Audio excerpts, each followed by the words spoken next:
എല്ലാവർക്കും സ്നേഹ വന്ദനം. കർത്താവിൽ പ്രിയ സഹോദരങ്ങളെ, നമ്മുടെ വേദ പഠനത്തിന്റെ മൂന്നാമത് സെഷനിലേക്ക് നിങ്ങളെ എല്ലാവരെയും ഞാൻ സന്തോഷത്തോടെ സ്വാഗതം ചെയ്യുന്നു. കഴിഞ്ഞ ക്ലാസ്സിൽ ദൈവം തനിക്ക് വേണ്ടി ഒരു ജനതയെ രൂപീകരിക്കുന്നതിനായി അബ്രഹാമിനെ തെരഞ്ഞെടുക്കുന്ന സംഭവമാണ് നമ്മൾ പഠിച്ചത്. ഇന്നത്തെ ക്ലാസ് മുതൽ ദൈവം തെരഞ്ഞെടുത്ത ആ ജനതയോടൊപ്പം നമ്മളൊരു തീർത്ഥാടനത്തിന് ഒരുങ്ങുകയാണ്. അടുത്ത 6 സെഷനുകളിലായി നമുക്ക് ഏകദേശം 2000 വർഷം യാത്ര ചെയ്യേണ്ടതായിട്ടുണ്ട്. നിങ്ങൾ ഒരുക്കത്തോടെ എന്നോടൊപ്പം വരുമെങ്കിൽ ഈ യാത്ര ഒരുപാട് ആത്മീയ അനുഭവങ്ങളിലൂടെ നിങ്ങളെ കടത്തിക്കൊണ്ടുപോകും എന്ന കാര്യത്തിൽ യാതൊരു സംശയവുമില്ല. അബ്രഹാമിനെ ദൈവം വിളിക്കുന്നത് ഏതാണ്ട് BC 2000 എന്നാണ് കണക്ക് കൂട്ടുന്നത്. അബ്രഹാം ഹാരാനിലായിരുന്നപ്പോഴാണ് യഹോവ അബ്രഹാമിനെ വിളിക്കുന്നത് എന്ന് പറഞ്ഞു. ഒരു മിനിറ്റ് കൊണ്ട് വീണ്ടും നിങ്ങളുടെ ശ്രദ്ധയെ ആ ഏൻഷ്യന്റ് വെസ്റ്റ് ഏഷ്യ എന്ന് പറയുന്ന ഞാൻ ആദ്യത്തെ ക്ലാസ്സിൽ സൂചിപ്പിച്ച ഫെർട്ടൈൽ ക്രസന്റിലേക്ക് നിങ്ങളുടെ ശ്രദ്ധയെ ഞാൻ ക്ഷണിക്കുകയാണ്. കേന്ദ്ര ഭാഗമായി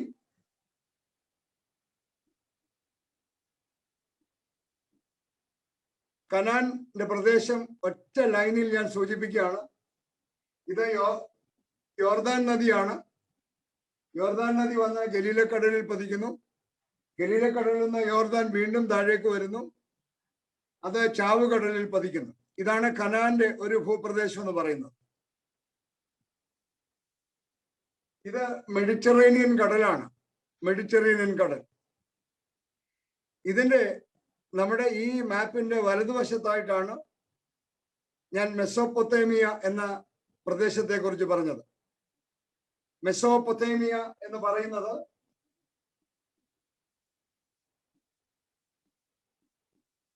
ഈ ഭാഗത്തിന് മുഴുവനായിട്ട് പറയുന്ന പേരാണ് Mesopotamia. The land between the rivers Euphrates and Tigris. അതിന്റെ സദേൺ പാർട്ടിന് പറയുന്ന പേരാണ് ബാബിലോൺ. അതിന്റെ നോർത്തേൺ പാർട്ടിന് പറയുന്ന പേരാണ് അസീറിയ. ഒറ്റ വാക്കിൽ സൂചിപ്പിക്കട്ടെ, തേരഹും സംഘവും ഈ മെസോപ്പൊത്തേമിയയിൽ നിന്ന് അതിന്റെ സദേൺ പാർട്ടിൽ നിന്ന് ഊർ എന്ന് പറയുന്ന സ്ഥലത്ത് നിന്ന് കനാനിലേക്ക് വരാനാണ് യാത്ര തിരിക്കുന്നത്. അവർ ഇവിടെ നിന്ന് യാത്ര തിരിച്ച് ഹാരാൻ എന്ന സ്ഥലത്ത് വന്ന് താമസിക്കുന്നു. ഹാരാൻ എന്ന സ്ഥലത്ത് വന്ന് താമസിക്കുന്നു. ഈ ഹാരാനിൽ വെച്ചാണ് ദൈവം അബ്രഹാമിനെ വിളിക്കുന്നത്. അത് ഏകദേശം BC 2000 എന്ന് ഞാൻ പറഞ്ഞു. അബ്രഹാം ഹാരാനിൽ നിന്ന് യാത്ര ചെയ്ത് കനാനിലേക്ക് വരികയാണ്. അദ്ദേഹം കനാനിലെത്തി. ഉൽപ്പത്തി പുസ്തകം 12-ാം അധ്യായം മുതൽ 25-ാമത്തെ അധ്യായം വരെ അബ്രഹാമിന്റെ ചരിത്രമാണ് പറയുന്നത്. 25-ാമത്തെ അധ്യായത്തിൽ അബ്രഹാമിന്റെ ചരിത്രം അവസാനിക്കുകയാണ്. അബ്രഹാം ഈ കനാൻ ദേശത്ത് വന്ന് ഷേഖേം, ബഥേൽ, ആയി തുടങ്ങിയ സ്ഥലങ്ങളിലെല്ലാം കൂടാരം അടിച്ചതായി നമുക്കറിയാം. അബ്രഹാം കനാൻ ദേശത്ത് വരുമ്പോൾ ഒരു ക്ഷാമം ഉണ്ടാവുകയും അബ്രഹാം കനാനിൽ നിന്ന് ഈജിപ്തിലേക്ക്, മിസ്രൈമിലേക്ക് പോയി എന്ന് നമുക്കറിയാം. ഇവിടെയാണ് ഈജിപ്റ്റ് എന്ന് ഞാൻ അന്ന് സൂചിപ്പിച്ചു. അബ്രഹാം കനാനിൽ നിന്ന് ഈജിപ്തിലേക്ക് പോയി. ഈജിപ്തിൽ ചെന്നപ്പോൾ ഉണ്ടായ പ്രശ്നങ്ങൾ എല്ലാവർക്കും അറിയാം. അവിടുന്ന് ഫറവോയും സംഘവും ഇഷ്ടംപോലെ സമ്മാനങ്ങൾ കൊടുത്ത് അബ്രഹാമിനെയും സംഘത്തെയും മടക്കി അയക്കുകയാണ്. അങ്ങനെ അബ്രഹാമും കൂട്ടരും വീണ്ടും തിരിച്ച് കനാനിലെത്തുന്നു. ഇവിടെ വെച്ച് അബ്രഹാമും ലോത്തും തമ്മിൽ ഒരു ചെറിയ സംഘർഷം ഉണ്ടാവുകയും അബ്രഹാം സമാധാനത്തോടെ ലോത്തിനെ യാത്രയാക്കുകയുമാണ്. ലോത്ത് അവിടെ നിന്ന് ഈ പ്രദേശത്തേക്ക് യാത്ര ചെയ്തു.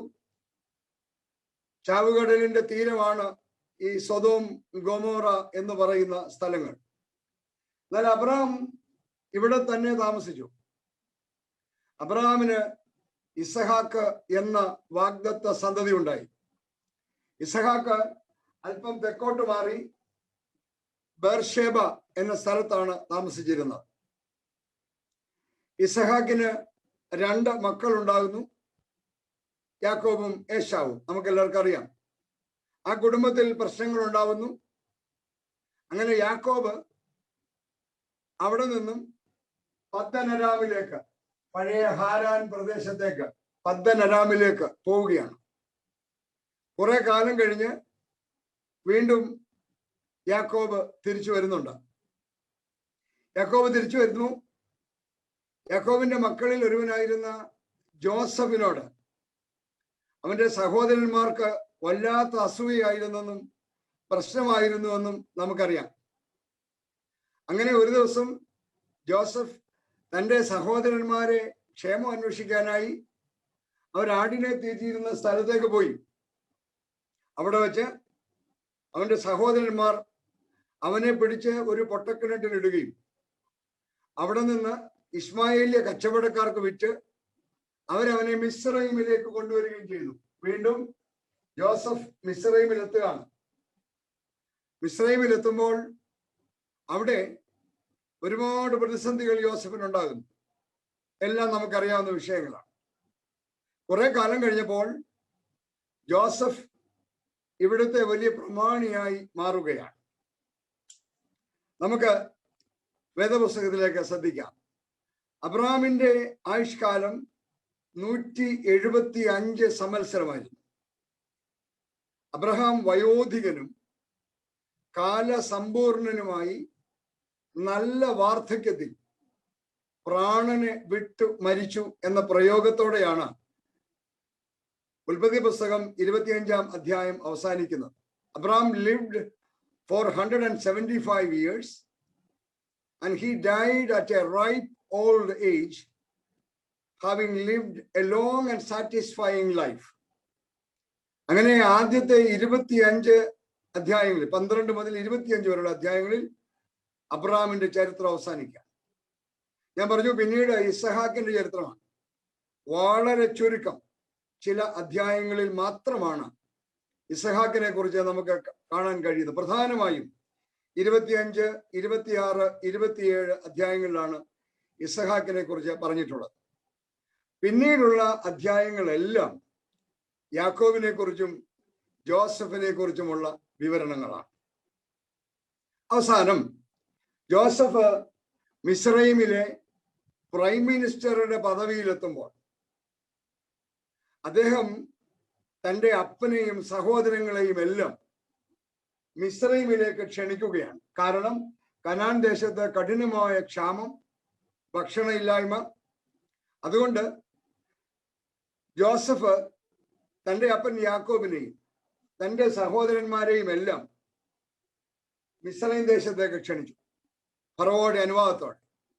അങ്ങനെ അവരെല്ലാവരും മിസ്രൈം ദേശത്തേക്ക് വരികയാണ്. ഉൽപ്പത്തി പുസ്തകം 46-ാം അധ്യായത്തിൽ യാക്കോബും കുടുംബവും 70 പേരടങ്ങുന്ന ഒരു സംഘമായി മിസ്രൈമിൽ എത്തുന്നതായി നമ്മൾ വായിക്കുന്നു. ഉൽപ്പത്തി പുസ്തകം 46-ാം അധ്യായത്തിൽ യാക്കോബും അവന്റെ സകല കുടുംബാംഗങ്ങളും ചേർന്ന് 70 പേരടങ്ങുന്ന ഒരു സംഘം കനാനിൽ നിന്ന് മിസ്രൈമിലേക്ക് വരികയാണ്. യാക്കോബ് മിസ്രൈമിൽ എത്തുമ്പോൾ യാക്കോബിന് 130 വയസ്സാണ്. ഉൽപ്പത്തി പുസ്തകം 47-ാം അധ്യായം 9-ാം വാക്യം. 17 വർഷങ്ങൾ യാക്കോബ് മിസ്രൈമിൽ താമസിച്ചു. 47-ാം അധ്യായം 28-ാം വാക്യം. അത് കഴിഞ്ഞ് യാക്കോബ് മരിക്കുകയാണ്. അവനെ കനാൻ ദേശത്ത് കൊണ്ടുവന്ന അബ്രാമിനെയും സാറായിയെയും ഒക്കെ അടക്കിയിരുന്ന മക്പേല ഗുഹയിൽ മക്കൾ എല്ലാവരും ചേർന്ന് കൊണ്ടുവന്ന് ഇവിടെ സംസ്കരിക്കുന്നു. എന്നിട്ട് യാക്കോബിന്റെ മക്കൾ എല്ലാവരും വീണ്ടും തിരികെ മിസ്രൈമിലേക്ക് പോവുകയാണ്. അവിടെ അവർ സ്ഥിരവാസമാക്കി. നൈൽ നദീതടത്തിലെ ഫലഭൂയിഷ്ഠമായ ഗോഷൻ എന്ന സ്ഥലത്താണ് അവർ താവളമടിച്ചത്. ഉൽപ്പത്തി പുസ്തകം അവസാനിക്കുന്നത് യോസഫ് 110 വയസ്സിൽ മരിച്ചുവെന്നും അവനെ മിസ്രൈമിൽ തന്നെ അടക്കി എന്നും പറഞ്ഞുകൊണ്ടാണ് ഉൽപ്പത്തി പുസ്തകം അവസാനിക്കുന്നത്. പ്രിയപ്പെട്ടവരെ, ഈ പിതാക്കന്മാരെ കുറിച്ച്, അബ്രഹാം, ഇസഹാക്ക്, യാക്കോബ്, യോസഫ് എന്നിവരെ കുറിച്ചെല്ലാം വിശദമായ പഠനം എൻ്റെ യൂട്യൂബ് ചാനലായ ദി ലാസ്റ്റ് ഗോസ്പൽ എന്ന ചാനലിൽ 15 മുതലുള്ള എപ്പിസോഡുകളിൽ വ്യക്തമായി പറഞ്ഞിട്ടുണ്ട്. നമുക്കതെല്ലാം കൂടെ നമ്മുടെ ഈ ക്ലാസ്സിൽ ചർച്ച ചെയ്യാൻ നിവൃത്തിയില്ലാത്തത് കൊണ്ട് അബ്രഹാമിൻ്റെയും ഇസഹാക്കിൻ്റെയും യാക്കോബിൻ്റെയും ജോസഫിൻ്റെയും വിശദമായ ജീവചരിത്രം നിങ്ങൾ എൻ്റെ യൂട്യൂബ് ചാനൽ സന്ദർശിച്ച് പഠിക്കണമേ എന്ന് അഭ്യർത്ഥിക്കുകയാണ്. അങ്ങനെ ഉൽപ്പത്തി പുസ്തകം അവസാനിക്കുമ്പോൾ ഇസ്രായേൽ എന്ന് പറയുന്ന കമ്മ്യൂണിറ്റി മിസ്രൈമിൽ താമസിക്കുകയാണ്. വളരെ സന്തോഷമായി അവർ ജീവിക്കുന്നു. നമ്മൾ ഇനി തോറായിലെ അടുത്ത പുസ്തകമായ പുറപ്പാട് പുസ്തകത്തിലേക്ക് പ്രവേശിക്കുകയാണ്. പുറപ്പാട് പുസ്തകത്തിന് 40 അധ്യായങ്ങളാണ് ഉള്ളത്. ഈ പുറപ്പാട് പുസ്തകം ആരംഭിക്കുന്നത് യാക്കോബിനൊപ്പം മിസ്രൈമിലെത്തിയ 70 അംഗ സംഘത്തെ കുറിച്ച് പറഞ്ഞുകൊണ്ടാണ്. ആദ്യത്തെ 5 വാക്യങ്ങളിൽ യാക്കോബിനൊപ്പം മിസ്രൈമിൽ വന്ന ഈ 70 അംഗ സംഘത്തിലെ ഡീറ്റെയിൽസ് പറഞ്ഞുകൊണ്ടാണ്. ആ 5 വാക്യങ്ങൾ കഴിയുമ്പോൾ 6-7 വാക്യങ്ങളിൽ ജോസഫും സഹോദരന്മാരും ആ തലമുറ മുഴുവൻ മരിച്ചുപോയി എന്നും അടുത്ത തലമുറകൾ അത്യന്തം വർദ്ധിച്ച് പെരുകി എന്നും പറഞ്ഞിരിക്കുന്നത് കാണാം. 6-7 വാക്യങ്ങളിൽ. പ്രിയപ്പെട്ടവരെ, ഞാൻ വളരെ കൗതുകകരമായ ഒരു കാര്യം ഓർമ്മിപ്പിക്കട്ടെ. ഈ 2 വാക്യങ്ങളിൽ പറഞ്ഞിരിക്കുന്നത് ഏതാണ്ട് 4.5 നൂറ്റാണ്ട് കാലത്തെ ചരിത്രമാണ്. 450ഓളം വർഷത്തെ ചരിത്രമാണ് ഈ 6-7 അധ്യായങ്ങളിലായിട്ട് പറഞ്ഞിരിക്കുന്നത്. അതായത് ഇസ്രായേൽ എന്ന് പറയുന്ന 70 പേരടങ്ങിയിരുന്ന ഒരു സമൂഹം മിസ്രൈമിൽ വന്ന് താമസമാക്കി. ആദ്യത്തെ തലമുറ എല്ലാം മരിച്ചുപോയെന്നും പിന്നീടുള്ള തലമുറകൾ സമൃദ്ധമായി പെരുകിയെന്നും 2 വാക്യങ്ങളിലൂടെ എഴുതി വെച്ചപ്പോ നമ്മൾ അറിയുക ഏതാണ്ട് 4.5 നൂറ്റാണ്ട് കാലത്തെ ചരിത്രമാണ് അവിടെ ആ 2 വാക്യങ്ങളിൽ രേഖപ്പെടുത്തി വച്ചിരിക്കുന്നത്.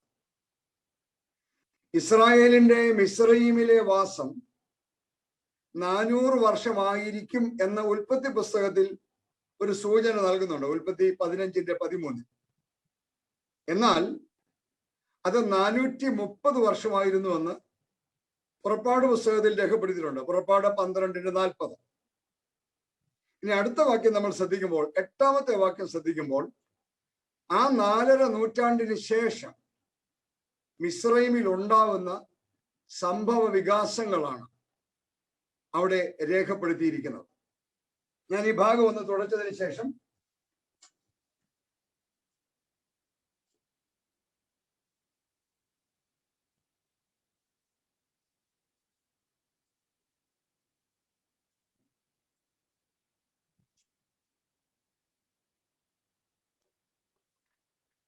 ഇപ്പോൾ ഞാൻ മിസ്രൈമിന്റെ പ്രദേശത്തേക്ക് കോൺസെൻട്രേറ്റ് ചെയ്ത് അവിടുത്തെ ഭാഗം ഒന്ന് വരച്ച് നമ്മൾ പുറപ്പാട് പുസ്തകം പഠിക്കാനായിട്ട് തുടങ്ങുകയാണ്. ഇത് മെഡിറ്ററേനിയൻ കടലാണ്. ഈ ഭാഗം ഇവിടെയാണ് ഈജിപ്റ്റ്, മിസ്രൈമിലെ ഏറ്റവും പ്രധാനപ്പെട്ട ഒരു പ്രദേശമാണ് നൈൽ ഡെൽറ്റ എന്ന് പറയും. നൈൽ നദിയുടെ തീരപ്രദേശം. ഇവിടെയാണ് നൈൽ നദി. അപ്പൊ ഈ പ്രദേശത്താണ് ഇസ്രായേൽ മക്കളുടെ താവളം. ഇതിന് താഴെ ഈ ഭാഗത്തായിട്ട് ഇങ്ങനെ രണ്ട് കൈവഴികളോടുകൂടെ ഈ കാണുന്നതാണ് റെഡ് സീ എന്ന് പറയുന്നത്, ചെങ്കടൽ എന്ന് പറയുന്ന സ്ഥലം. നമ്മളിപ്പോൾ മിസ്രൈമിന്റെ ഏരിയയിലാണ് നിൽക്കുന്നത്.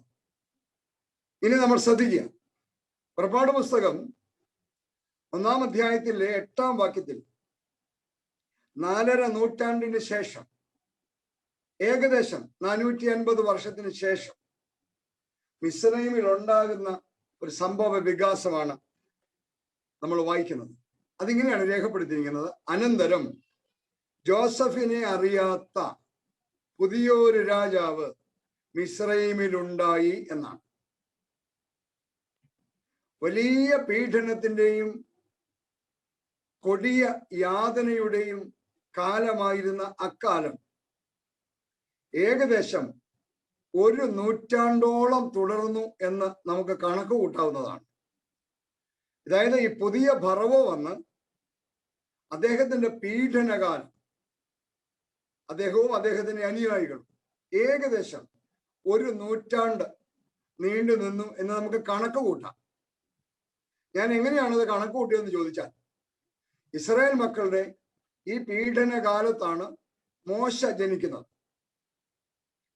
മോശ 40 വർഷം മിസ്രൈമിൽ ഫറവോയുടെ കൊട്ടാരത്തിൽ ജീവിച്ചു. അത് കഴിഞ്ഞ് മോശ ഇവിടുന്ന് പ്രാണരക്ഷാർത്ഥം മിദിയാനിലേക്ക് പോയി. ഇവിടെയാണ് മിദിയാൻ എന്ന് പറയുന്ന പ്രദേശം, ഈ ഭാഗത്താണ്. മിദിയാനിൽ പോയി. മിദിയാനിൽ 40 വർഷം ജീവിച്ചു. അപ്പോ 40 80 വയസ്സായി. അവിടെ വെച്ചാണ് ദൈവം മോശയുമായി സംഭാഷണത്തിൽ ഏർപ്പെടുന്നതും മോശയെ മിസ്രൈമിലേക്ക് അയക്കുന്നതും. അപ്പൊ മോശ അവിടുന്ന് വന്ന് കുറെ കാലം ഇവിടെ ഫറവോയുമായുള്ള തർക്കങ്ങളും സംവിധാനങ്ങളൊക്കെ നമുക്കറിയാം. അപ്പൊ അങ്ങനെയാണ് ഞാൻ ഏകദേശം ഇവരുടെ പീഡനകാലം 1 നൂറ്റാണ്ടോളം ഉണ്ടായിരുന്നു എന്ന് പറയാനായിട്ട് കാര്യം. ആ 1 നൂറ്റാണ്ടിനിടയിൽ ആനന്ദകരവും സമൃദ്ധവുമായിരുന്ന ഒരു ജീവിതാവസ്ഥയിൽ നിന്ന് അടിമത്വത്തിലേക്ക് നിബന്ധിച്ചു പോയി ദൈവത്തിന്റെ ജനം. ആ കാലത്തെ ജീവിതത്തിന്റെ സൂചന 1-ാം അധ്യായത്തിൽ നൽകിയതിനു ശേഷം തന്റെ ജനത്തിന്റെ വിമോചനത്തിനായി ദൈവമായ യഹോവ ചെയ്യുന്ന കാര്യങ്ങളുടെ വിവരണമാണ് പുറപ്പാട് പുസ്തകത്തിന്റെ ഊന്നൽ എന്ന് പറയുന്നത്. പുറപ്പാട് 1 മുതൽ 13 വരെയുള്ള അധ്യായങ്ങളിലാണ് മിസ്രൈമ്യ വാസത്തെക്കുറിച്ച് വിവരിച്ചിരിക്കുന്നത്.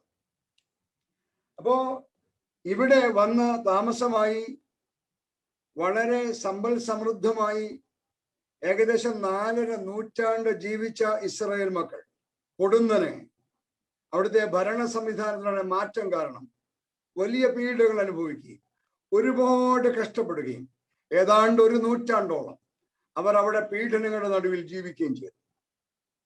അത് അതിഭയങ്കരമായ പീഡനകാലമായിരുന്നുവെന്ന് ചില വാക്കുകളിലൂടെ നമുക്ക് മനസ്സിലാക്കാനായിട്ട് സാധിക്കും. അന്നത്തെ ഫറവോ 2 പ്രോജക്റ്റുകൾ ഈ ഇസ്രായേലിന്റെ സമൂഹത്തിന് നാശത്തിന് വേണ്ടി കൊണ്ടുവന്നു എന്നാണ്. അതിനെ ഒരു സൗത്ത് അമേരിക്കൻ തിയോളജിയൻ വിളിച്ചിരിക്കുന്ന വാക്ക് പ്രോജക്റ്റ് ഓഫ് ഡെത്ത് എന്നാണ്. മരണത്തിന്റെ 2 പദ്ധതികൾ ഫറവോ ഇസ്രായേൽ മക്കളുടെ വളർച്ച തടയാനായിട്ട് കൊണ്ടുവരികയാണ്. ഒന്നാമത്തേത് ഫോഴ്സ്ഡ് ലേബർ, കഠിനമായ ജോലി. നമ്മളവിടെ വായിക്കുമ്പോൾ നമുക്ക് ഈ അധ്യായങ്ങളിൽ കാണാം, ഇസ്രായേൽ മക്കളെ അതികഠിനമായി ഊഴിയ വിചാരകന്മാരെ പീഡിപ്പിച്ച് അതിഭയങ്കരമായി ജോലി ചെയ്യിച്ചതായിട്ട് നമുക്കറിയാം. ഒരു വംശവർദ്ധന ഉണ്ടാവാതിരിക്കാൻ അവരെ കഠിനമായി ഉപദ്രവിക്കുകയാണ്. അതെല്ലാം ഈ സ്ഥലത്താണ് നടക്കുന്നത്. അതിഭയങ്കരമായ പീഡനകാലം. അതുകൊണ്ടും ഒരു പ്രയോജനവും ഉണ്ടാവുന്നില്ല. ഇസ്രായേൽ മക്കളുടെ അംഗസംഖ്യ വീണ്ടും കൂടിക്കൊണ്ടേയിരിക്കുന്നെന്ന് മനസ്സിലായപ്പോൾ അദ്ദേഹം 2ാമത് പ്രോജക്റ്റ് കൊണ്ടുവന്നു, ജനോസൈഡ്, അതായത് വംശഹത്യ. അതിന് അദ്ദേഹം പറഞ്ഞ ഏറ്റവും പ്രധാനപ്പെട്ട കാര്യം ആൺകുഞ്ഞുങ്ങളെ മുഴുവൻ കൊന്നുകളയും. ഇസ്രായേൽ മക്കൾക്ക്, ഇസ്രായേൽ ജനത്തിന് ഉണ്ടാകുന്ന ആൺകുഞ്ഞുങ്ങളെ മുഴുവൻ കൊന്നുകളയാനായിട്ട് കൽപ്പിക്കുകയാണ്. ജനിച്ച് ആൺകുഞ്ഞാണ് എന്നറിഞ്ഞാൽ അന്നേരം കൊന്നുകളയുക. അപ്പോ അതികഠിനമായ ഫോഴ്സ്ഡ് ലേബറും വംശഹത്യയും ഫറവോ രാജാക്കന്മാർ അഴിച്ചുവിടുകയാണ് ഈ ദൈവജനത്തിന്റെ മുകളിൽ. വലിയ യാതനയുടെയും കഷ്ടപ്പാടിന്റെയും നരകയാതനയുടെയും നാളുകളായിരുന്നു അത് എന്ന് വായിക്കുമ്പോൾ നമുക്കറിയാം. ഈ പശ്ചാത്തലത്തിലാണ് മോശ കുഞ്ഞ് ജനിക്കുന്നത്. പുറപ്പാട് പുസ്തകം 2-ാം അധ്യായത്തിൽ അത് വളരെ വിശദമായി പറയുന്നുണ്ട്. ഇതെല്ലാം നമ്മൾ കുഞ്ഞുനാൾ മുതൽ പഠിച്ച കാര്യങ്ങളായതുകൊണ്ട് ഞാൻ അതിന്റെ ഡീറ്റെയിൽസിലേക്ക് പോകുന്നില്ല. എന്നാൽ അന്നത്തെ ലോകത്തിലെ ഏറ്റവും ശക്തനായ ഭരണാധികാരിയുടെ ഫറവോയുടെ ജനദ്രോഹ നടപടികൾക്കെതിരെ ചെറുത്തുനിന്ന അല്ലെങ്കിൽ നിസ്സഹകരിച്ച ഒരു കൂട്ടം സ്ത്രീകളുടെ മുന്നേറ്റത്തിന്റെ കഥ ഇവിടെ രേഖപ്പെടുത്തിയിട്ടുണ്ട്. അത് നമ്മൾ ശ്രദ്ധിക്കാതെ പോകരുത്. അന്നത്തെ ലോകത്തിലെ ഏറ്റവും വലിയ ശക്തനായ ഒരു ഭരണാധികാരിയുടെ ജനദ്രോഹ നടപടിയായ ഇസ്രായേൽ എന്ന് പറയുന്ന ദൈവജനത്തിന്റെ വംശവർധന ഇല്ലാതാക്കാൻ, ആൺകുഞ്ഞുങ്ങളെ മുഴുവൻ കൊന്നുകളയാൻ, അവർ ജനിച്ചു കഴിഞ്ഞാൽ അവരെ നദിയിലെറിഞ്ഞു കൊല്ലാൻ കൽപ്പന കൊടുക്കുമ്പോൾ ദൈവം തമ്പുരാൻ എടുത്തുപയോഗിച്ചത് 5 സ്ത്രീകളെയാണ് എന്ന് ഞാൻ നിങ്ങളെ ഓർമ്മിപ്പിക്കട്ടെ. ഒന്ന്, മോശയെ പ്രസവിച്ച യോഖേബേദ് എന്ന മോശയുടെ അമ്മ. എന്തുമാത്രം ത്യാഗം ആ സ്ത്രീ അനുഭവിച്ചുവെന്ന് അവിടെ രേഖപ്പെടുത്തിയിട്ടുണ്ട്. 2, ഇവരുടെ പ്രസവ ശുശ്രൂഷയ്ക്ക് വന്ന ക്ഷിപ്ര എന്നും പൂവ എന്നും പറയുന്ന നഴ്സുമാർ, 3 സ്ത്രീകളായി, യോഖേബേദ്, ക്ഷിപ്ര, പൂവ. 4-മത്തെയാള് മോശയുടെ സഹോദരി മിറിയാമാണ്. 5-മത്തെയാള് ഫറവോയുടെ തന്നെ ഒരു പുത്രിയാണ്. ഈ 5 സ്ത്രീകളുടെ ധീരോദാത്തമായ നിലപാടുകളുടെ ഫലമാണ് മോശ എന്ന ആൾ. അത് മാത്രമല്ല, ദൈവത്തിന്റെ വലിയ കരുണയാണ്. ഫറവോ കൊല്ലാൻ കൽപ്പന കൊടുത്തിരുന്ന ഇസ്രായേലിലെ ആൺകുഞ്ഞുങ്ങളിൽ ഒരാളായ മോശ അടുത്ത 40 വർഷം ജീവിച്ചത് ഇതേ ഫറവോയുടെ കൊട്ടാര ശൃംഖലയിൽപ്പെട്ട ഏതോ കെട്ടിടത്തിലാണ് നമുക്ക് നന്നായിട്ട്. കാരണം ഈ സ്ത്രീയാണ്, ഈ ഫറവോയുടെ മകളാണ് 40 വയസ്സ് വരെ മോശയെ കൊട്ടാരത്തിൽ വളർത്തിയത് എന്ന് വിശുദ്ധ വേദപുസ്തകം പറയുന്നു. ഈ 40 വർഷത്തിന് ശേഷം ഒരു കൊലപാതകവുമായി ബന്ധപ്പെട്ട് മോശ ഒളിച്ചോടുകയാണ്. അങ്ങനെ മോശ മിസ്രൈമിൽ നിന്ന് ഒളിച്ചോടി മിദ്യാൻ എന്ന് പറയുന്ന സ്ഥലത്തെത്തി. മിദ്യാൻ എന്ന് പറയുന്ന സ്ഥലത്ത് മരുഭൂമിയാണ്. മിദ്യാൻ മരുഭൂമിയിലെത്തി. അവിടെ 40 വർഷം മിദ്യാൻ മരുഭൂമിയിൽ ആട് മേയിച്ച് ജീവിച്ചു. അപ്പോ 40 വർഷങ്ങളിലെ രാജകൊട്ടാര താമസത്തിന് ശേഷം മിദ്യാനിലെത്തുന്ന മോശ 40 വർഷം മിദ്യാൻ മരുഭൂമിയിൽ ആടിനെ മേയിക്കുകയാണ്.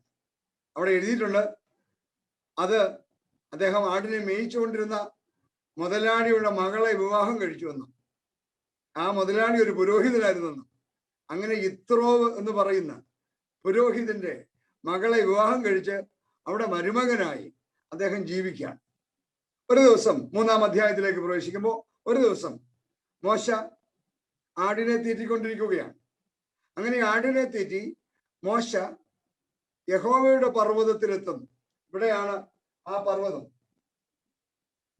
മോശ യഹോവയുടെ പർവ്വതത്തിലെത്തുന്നു. അവിടെ വെച്ച് ദൈവം മോശയ്ക്ക് പ്രത്യക്ഷനാവുകയാണ്. അവിടെ മോശയ്ക്കുണ്ടാകുന്ന ഈ ദൈവവിളിയിൽ പുറപ്പാട് പുസ്തകം 3-ാം അധ്യായം യഹോവ പറയുന്ന ചില വാചകങ്ങൾ നമ്മളെ പോലെയുള്ള ഒരു ദൈവ പൈതലിനെ സംബന്ധിച്ചിടത്തോളം ജീവനും ചൈതന്യവും നൽകുന്നവയാണ്. അതിപ്രകാരമാണ് 7-ാം വാക്യം. യഹോവ അരുളി ചെയ്തത്, മിസ്രയീമിലുള്ള എൻ്റെ ജനത്തിന്റെ കഷ്ടത ഞാൻ കണ്ടു. ഊഴിയ വിചാരകന്മാർ നിമിത്തമുള്ള അവരുടെ നിലവിളിയും കേട്ടു. ഞാൻ അവരുടെ സങ്കടങ്ങൾ അറിയുന്നു.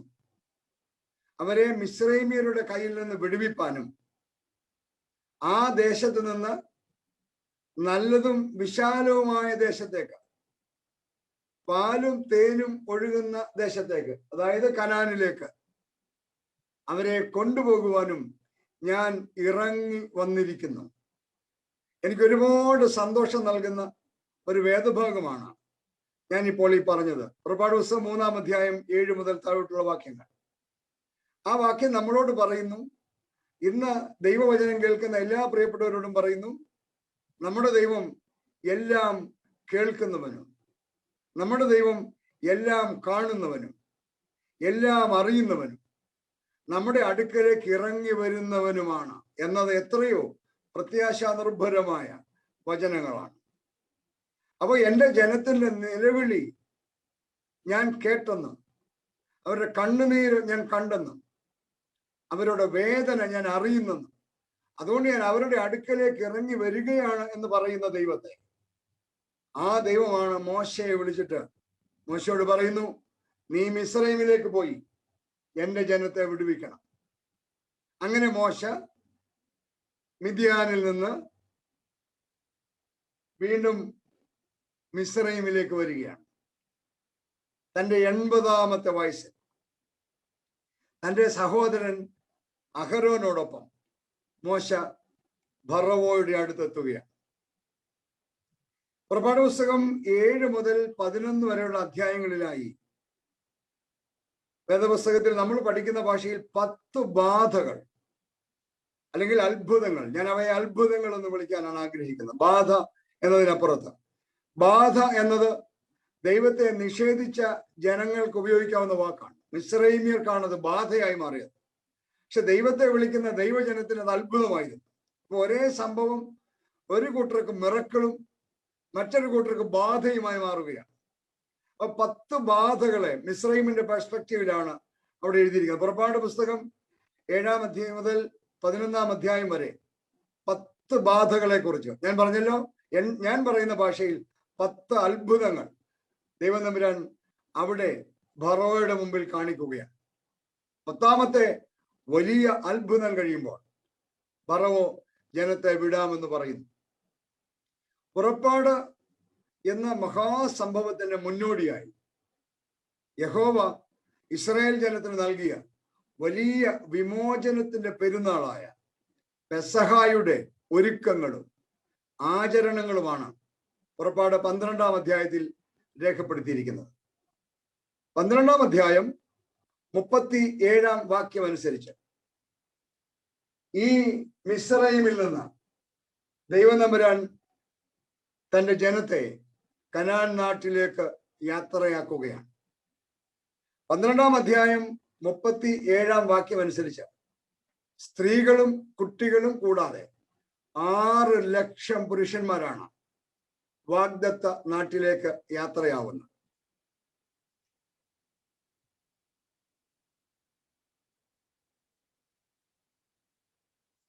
ആറ് ലക്ഷം പുരുഷന്മാർ ഇവിടെ നിന്ന് കനാനിലേക്ക് യാത്ര പോവുകയാണ്. ഇവിടോട്ടാണ് പോകേണ്ടത്. സ്ത്രീകളും കുട്ടികളും കൂടാതെ 6 ലക്ഷം പുരുഷന്മാർ മിസ്രൈമിൽ നിന്ന് കനാനിലേക്കാണ് പോകേണ്ടത്. ഇവിടുന്ന് യാത്ര തിരിക്കുകയാണ്.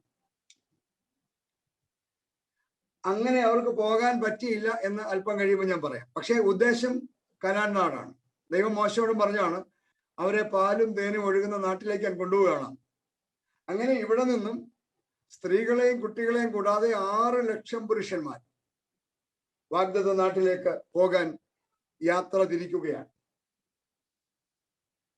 നേരെ അങ്ങനെയല്ല പോയത് ഞാൻ പറഞ്ഞല്ലോ. അതുകൊണ്ട് പിന്നീട് ആ റൂട്ട് പറയാം. പക്ഷെ ഇങ്ങോട്ടാണ് ലക്ഷ്യം. എന്നാൽ 38-ാം വാക്യം, അതായത് പുറപ്പാട് പുസ്തകം 12-ാം അധ്യായം 38-ാം വാക്യം പറയുന്ന ശ്രദ്ധേയമായ ഒരു കാര്യമുണ്ട്. നമ്മളിൽ പല ആളുകളും ശ്രദ്ധിച്ചിട്ടില്ലാത്ത ഒരു വേദഭാഗമാണ് ഈ പുറപ്പാട് 12:38. അവിടെ ഇങ്ങനെയാണ് എഴുതിയിരിക്കുന്നത്, ഇസ്രായേല്യരല്ലാത്ത വലിയൊരു സമ്മിശ്ര പുരുഷാരം അവരോട് കൂടെ പോന്നു എന്നാണ്. ഇസ്രായേൽ മക്കളായ സ്ത്രീകളും കുട്ടികളും കൂടാതെ 6 ലക്ഷം പുരുഷന്മാരും, അത് കൂടാതെ പുറപ്പാട് 12:38 ഇസ്രായേലിലല്ലാത്ത വലിയൊരു സമ്മിശ്ര പുരുഷാരം അവരോട് കൂടെ പോന്നു. ഒന്നുകിൽ മിസ്രൈമിലെ യാതനകളിൽ നിന്ന് രക്ഷപ്പെടാൻ കൊതിച്ചിരുന്നവരാകാം, അല്ലെങ്കിൽ ഈ ദൈവത്തിന്റെ ശക്തി കണ്ടറിഞ്ഞതിലുള്ള വിശ്വാസം കൊണ്ടാകാം. എന്തായാലും അങ്ങനെ ഒരു കൂട്ടര് കൂടെ ഇവരോടൊപ്പം ഈ മിസ്രൈമിൽ നിന്ന് യാത്ര തിരിക്കുകയാണ്. ഇത് BC 1250 എന്നാണ് കണക്കാക്കുന്നത്. പല ഡേറ്റുകളുണ്ട് പുറപ്പാടിന്റെ. പക്ഷെ നമ്മൾ മറ്റ് കണക്കുകളെല്ലാം കൂടെ ചേർത്ത് വായിക്കുമ്പോൾ ദൈവത്തിന്റെ ജനം ഇവിടെ നിന്ന് തിരിക്കുന്നത് ഏകദേശം BC 1250 എന്ന് പറയാം. ഇവരിവിടുന്ന് യാത്ര തിരിച്ചു കഴിഞ്ഞപ്പോ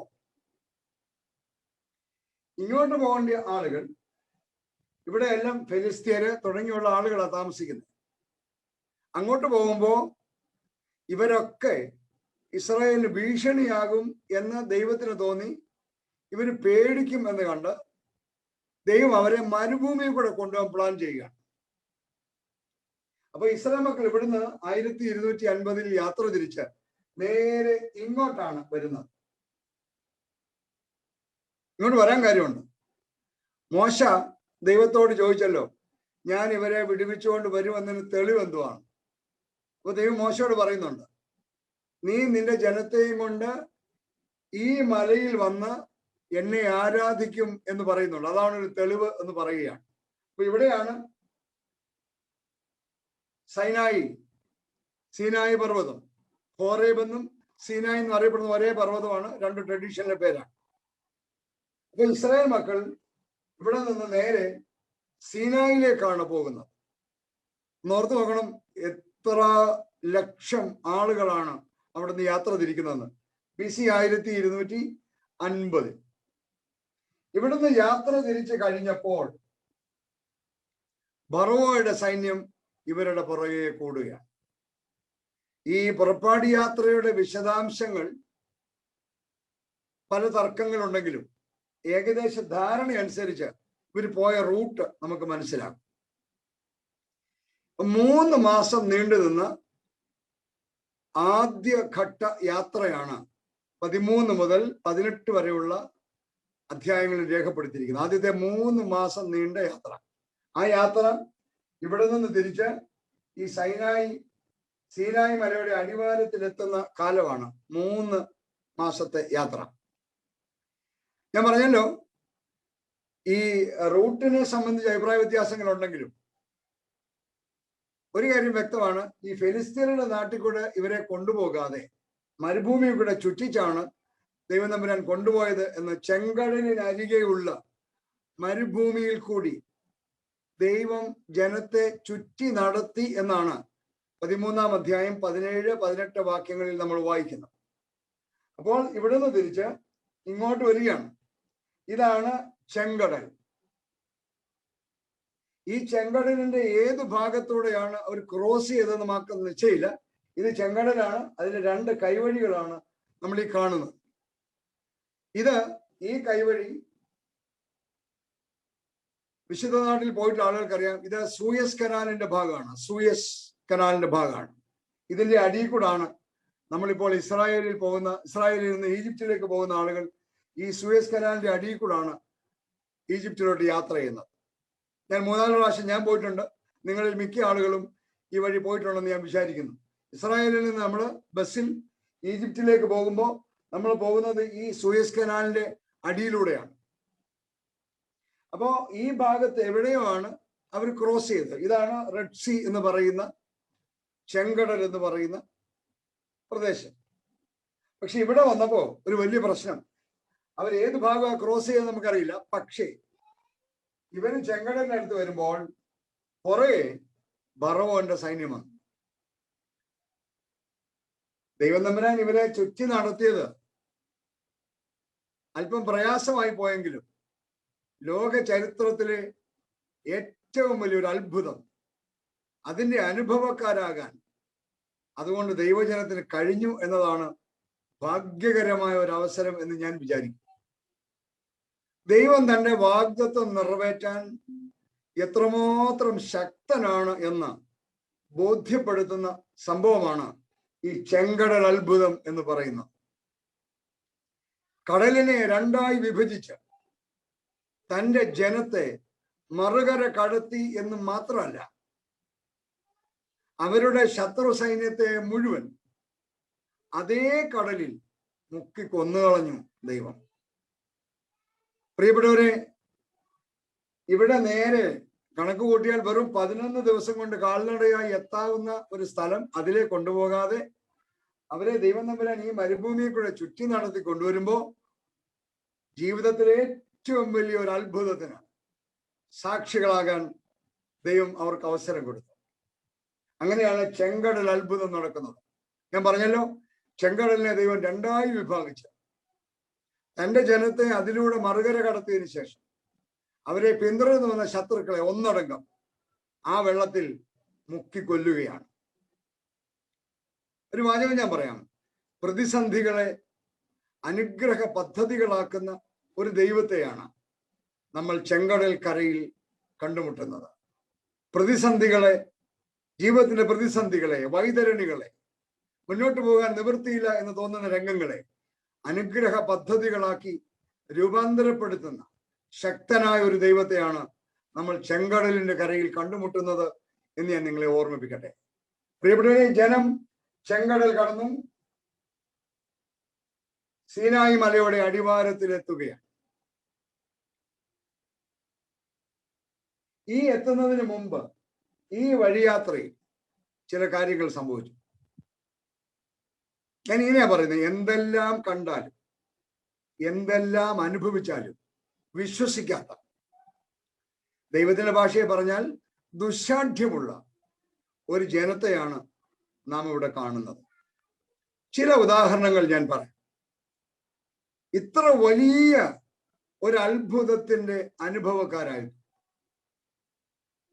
ജീവിതത്തിൽ ഒരിക്കലും അന്നും അതിനുശേഷം ഇന്ന് വരെ നമ്മൾ ആരും കേട്ടിട്ട് പോലും ഇല്ലാത്ത തരത്തിലുള്ള വലിയ ഒരു അത്ഭുതത്തിന്റെ അനുഭവക്കാരായിട്ടും തൊട്ടടുത്ത ലക്ഷ്യസ്ഥാനമായ ശൂർ മരുഭൂമിയിൽ എത്തുമ്പോഴേക്കും ഈ ജനം, ഈ ദൈവജനം എന്ന ജനം കുടിവെള്ളത്തിന്റെ രുചിയെക്കുറിച്ചായി പരാതി പറച്ച്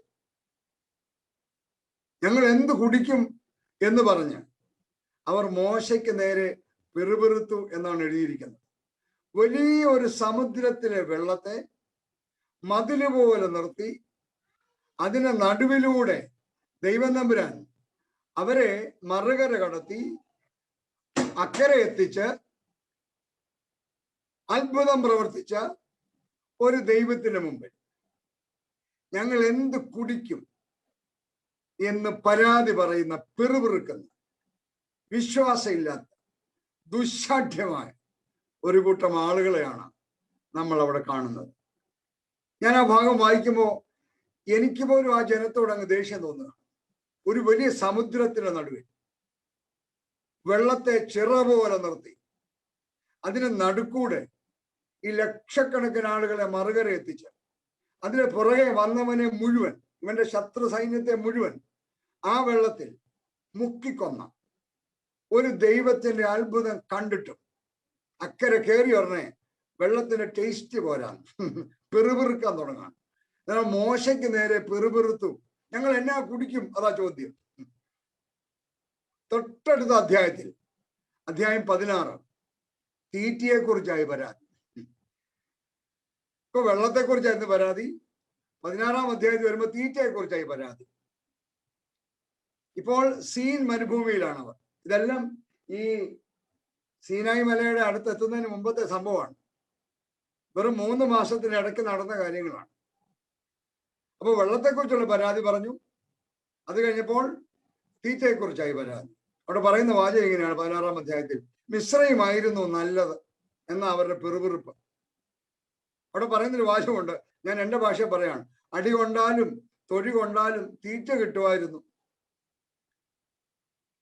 എന്താ ദൈവം ചെയ്തത്? ദൈവം മരുഭൂമിയുടെ നടുവിൽ മന്നയും കാടപക്ഷിയും കൊണ്ട് നിറച്ചു. ആ അധ്യായം വായിക്കുമ്പോൾ ഞാൻ ഇങ്ങനെയാ പറയുന്നത്, ദൈവം അവന്റെ പറമ്പും അവന്റെ വീടും മുഴുവൻ കാടയും മന്നയും കൊണ്ട് നിറച്ചു. അടുത്ത ഡെസ്റ്റിനേഷൻ രഫീദീം എന്ന് പറയുന്ന സ്ഥലമാണ്. രഫീദീമിലെത്തുമ്പോൾ വീണ്ടും വെള്ളത്തിന് വേണ്ടി ഞരങ്ങുകയാണ്, പിറുപിറുക്കുകയാണ് ജനം. അവിടെ ദൈവം പാറയിൽ നിന്ന് വെള്ളം പുറപ്പെടുവിച്ച് അവരെ കുടിപ്പിച്ചു. യേശു കർത്താവ് തന്റെ അനുവാചകരെ ഓർമ്മിപ്പിക്കുന്നുണ്ട്, എന്ത് തിന്നും, എന്ത് കുടിക്കും, എന്തുടുക്കും എന്നിവയെ പറ്റിയുള്ള വേവലാതികൾ ദൈവമക്കൾക്ക് ചേർന്നതല്ല എന്ന് യേശു കർത്താവ് വ്യക്തമായി ശിഷ്യന്മാരോട് പറയുന്നുണ്ട്. യേശു അത് പറയുമ്പോൾ ഇതെല്ലാം യേശുവിന്റെ മനസ്സിലുണ്ടായിരുന്നു. മിസ്രയീമീന്ന്, വലിയ ഫറവോന്റെ അടിമത്തത്തിൽ നിന്ന് ഈ ലക്ഷക്കണക്കിന് ആളുകളെ വിടുവിച്ചുകൊണ്ടുവരാൻ 10 മഹാത്ഭുതങ്ങൾ കാണിച്ച ദൈവം, ചെങ്കടൽ എന്ന കടലിനെ 2ആയി വിഭാഗിച്ച് അതിന്റെ നടുവിലൂടെ മറുകര കടത്തിയ ദൈവം, ഒരു തുള്ളി വെള്ളത്തിന് ടേസ്റ്റ് ഇല്ലെന്നും പറഞ്ഞ് പിറുപിറുക്കുന്ന, തങ്ങളെ കൊണ്ടുവന്ന നേതാക്കന്മാരോട് വഴക്കുണ്ടാക്കുന്ന ദുശാഠ്യമുള്ള ഒരു ജനം. എന്തൊരു കഷ്ടമാണ് ഈ ജനം ദൈവത്തോടെ പെരുമാറുന്ന വിധം എന്ന് ഓർക്കുക. ഈ സംഭവങ്ങളെല്ലാം ദൈവത്തിന്റെ ജനം എന്ന് പറയുന്ന ജനതയുടെ ദുശാഠ്യവും നന്ദിയില്ലായ്മയും ബഹുമാനമില്ലായ്മയും ബോധ്യപ്പെടുത്തുന്ന സന്ദർഭങ്ങളാണ്. മാത്രമല്ല, ഞാന് അല്പം പരിഹാസത്തോടെ ഓർക്കുന്ന ഒരു കാര്യമുണ്ട്. അവര് നന്ദികേട് കാണിച്ച സ്ഥലങ്ങളുടെ പേര് പോലും നാശമാക്കി കളഞ്ഞു. ആദ്യത്തെ സ്ഥലത്തിന് അവര് ബഹളം ഉണ്ടാക്കിയതോടുകൂടെ മാറ എന്നാക്കി മാറ്റി പേര്. അതിന്റെ അർത്ഥം കയ്പെന്നാണ്. മറ്റൊരു സ്ഥലത്തിന് മസ്സ എന്നും വേറൊരു സ്ഥലത്തിന് മെരീബ എന്നും പേര് മാറ്റി. അതിന്റെ അർത്ഥം എന്താണ്? പരീക്ഷ എന്നും കലഹം എന്നുമാണ് അർത്ഥം. എന്നാ പ്രിയപ്പെട്ടവരെ, ഇതിന്റെ എല്ലാം നടുവിലും ദൈവം എത്ര അത്ഭുതകരമായാണ് തന്റെ ജനത്തെ നടത്തിയത് എന്ന് നോക്കുക. ഫറവോയുടെ പിടിയിൽ നിന്ന് രക്ഷപ്പെടാനായി രാപ്പകൽ വ്യത്യാസമില്ലാതെ നിരന്തര യാത്രയിലായിരുന്നു ഇസ്രായേൽ മക്കൾ. അവർക്ക് എങ്ങനെയാ രാത്രിയും പകലും യാത്ര ചെയ്യാൻ പറ്റിയത്? അവർക്കത് സാധിച്ചത് പകൽ മേഘസ്തംഭത്തിലും രാത്രി അഗ്നിസ്തംഭത്തിലും യഹോവ അവർക്ക് മുമ്പായി യാത്ര ചെയ്തിരുന്നത് കൊണ്ടാണ്. 13-ാം അധ്യായം 21-ാം വാക്യം. 22-ാം വാക്യം പറയുന്നത്, പകൽ മേഘസ്തംഭവും രാത്രി അഗ്നിസ്തംഭവും ജനത്തിന്റെ മുമ്പിൽ നിന്ന് മാറിയതുമില്ല എന്നാണ്. എന്നെ കേൾക്കുന്ന പ്രിയപ്പെട്ടവരെ, ഇത്രയും നന്ദികേടും ഇത്രയും പെറുപെറുപ്പും എന്തെല്ലാം അത്ഭുതം കണ്ടിട്ടും ഈ ദൈവത്തെ നന്ദികേടോടുകൂടെ കാണുകയും പരാതി പറയുകയും ഇവരെ നയിച്ചുകൊണ്ട് വന്ന മോശയ്ക്ക് നേരെ പിറുപിറുക്കുകയും ചെയ്യുന്ന ഈ ദുശാഠ്യമുള്ള ജനത്തിന് രാത്രിയും പകലും കാവൽ നിന്ന ഒരു ദൈവമാണ് നമ്മുടെ ദൈവം. മറക്കരുത്. രാത്രി അഗ്നിസ്തംഭവും പകൽ മേഘസ്തംഭവും ജനത്തിന്റെ മുമ്പിൽ നിന്ന് മാറിയതുമില്ല എന്നാണ് വിശുദ്ധ വേദപുസ്തകം പറയുന്നത്. മാറായിൽ നിന്നും ദൈവം അവരെ നടത്തിയത് ഏലീമിലേക്കാണ്. മാറായിൽ വെള്ളം കയ്പായിരുന്നല്ലോ, കുടിക്കാൻ കൊള്ളില്ലെന്ന് അവർ പറയുന്നത്. പക്ഷെ ദൈവം അവരെ അവിടുന്ന് കൊണ്ടുവന്നത് ഏലീമിലേക്കാണ്. എന്താ ഏലീമിന്റെ പ്രത്യേകത? 12 നീരുറവുകൾ 70 ഈത്തപ്പനയും ഉണ്ടായിരുന്ന ഒന്നാന്തര ഒരു ഒയാസിസ് ആയിരുന്നു ഏലീം. 15-ാം അധ്യായം 27-ാം വാക്യം. കുടിക്കാൻ വെള്ളത്തിന് രുചിയില്ല എന്ന് പറഞ്ഞ് പെറുപെറുത്തവനെ 12 നീരുറവുകളും 70 ഈത്തപ്പനയുമുള്ള ഒന്നാന്തര ഒരു മരിപ്പച്ചയിൽ ദൈവം നമ്പുരാൻ എത്തിച്ചു. 16-ാം അധ്യായം അവസാനിക്കുമ്പോൾ ഇങ്ങനെയാ രേഖപ്പെടുത്തിയിരിക്കുന്നത്, അവർ കനാൻ ദേശത്തിന്റെ അരികിലെത്തുവോളം, അതായത് 40 സംവത്സരം അവർ മന്ന ഭക്ഷിച്ചു എന്നാണ്. പ്രിയപ്പെട്ടവരെ, ഇവിടെ നമുക്ക് മന്നായെ സ്വർഗീയ ഭക്ഷണം എന്ന് വിളിക്കാം. അതായത് അവർ മരുഭൂമിയിലായിരുന്ന കാലമൊക്കെയും സ്വർഗീയ ഭക്ഷണം കഴിച്ചു എന്ന് അർത്ഥം. എന്തൊരു കരുതലായിരുന്നു ഈ ദൈവത്തിൻ്റെത്. അങ്ങനെ അവർ 3 മാസത്തിന് ശേഷം സീനായി മരുഭൂമിയിൽ സീനായി മലയുടെ അടിവാരത്തിൽ കൂടാരമടിക്കുകയാണ്. ഇവിടെയാണ് സീനായി മല എന്ന് വിചാരിക്കുക. ഇതിന്റെ അടിവാരത്തിൽ ഇസ്രായേൽ മക്കൾ കൂടാരമടിക്കുകയാണ് 3 മാസത്തിന് ശേഷം. ഫറവോയുടെ ഭീഷണിയിൽ നിന്നെല്ലാം വിടുവിച്ച് സുരക്ഷിത സ്ഥാനത്ത് എത്തിച്ച ശേഷം ഈ സമൂഹത്തിന്റെ ഭാവി ജീവിതത്തിന് ആവശ്യമായ സംവിധാനങ്ങൾ ഒരുക്കുകയാണ് ദൈവം തമ്പുരാൻ. 19 മുതൽ 40 വരെയുള്ള അധ്യായങ്ങളിൽ ദൈവം തൻ്റെ ജനത്തിന് ആവശ്യമായ സാമൂഹ്യ, സാംസ്കാരിക, ആത്മീയ ചട്ടക്കൂടുകൾ നൽകുകയാണ്. 19 മുതൽ 40 വരെയുള്ള അധ്യായങ്ങൾ. അതിൽ 20-ാം അധ്യായത്തിലാണ് 10 കൽപ്പനകൾ നൽകുന്നത്. ഇന്ന് നമ്മളത് പാഠഭാഗമായി വായിച്ചു കേട്ടു. ദൈവത്തിന്റെ ജനമായി ദൈവം തെരഞ്ഞെടുത്ത ഇസ്രായേൽ എന്ന സമൂഹത്തിലെ അംഗമായിരിക്കണമെങ്കിൽ ഉണ്ടായിരിക്കേണ്ട അടിസ്ഥാന യോഗ്യതകൾ യഹോവ വിവരിക്കുകയാണ് 10 കൽപ്പനകളിലൂടെ. ദൈവത്തിന്റെ ജനമായി ദൈവം തെരഞ്ഞെടുത്ത ഇസ്രായേൽ എന്ന സമൂഹത്തിലെ അംഗമായിരിക്കണമെങ്കിൽ ഉണ്ടായിരിക്കേണ്ട അടിസ്ഥാന യോഗ്യതകൾ യഹോവ വിവരിക്കുകയാണ്. 2 കൽപ്പലകകളിലാണ് അവ രേഖപ്പെടുത്തിയിരിക്കുന്നത് എന്നാണ് വിശ്വസിക്കപ്പെടുന്നത്. ഒന്നാമത്തേത് ദൈവവുമായുള്ള ബന്ധത്തെക്കുറിച്ച്, രണ്ടാമത് മനുഷ്യ സമൂഹത്തിലെ പരസ്പര ബന്ധങ്ങളെ കുറിച്ചുമാണ്. ദൈവവുമായുള്ള ബന്ധത്തെക്കുറിച്ച് പറയുമ്പോൾ ദൈവവുമായി വിട്ടുവീഴ്ചയില്ലാത്ത അൺകോംപ്രമൈസിംഗ് ആയ പ്രതിബദ്ധതയുള്ളവരായിരിക്കണം തൻ്റെ ജനം എന്ന് ദൈവം കൽപ്പിക്കുകയാണ്.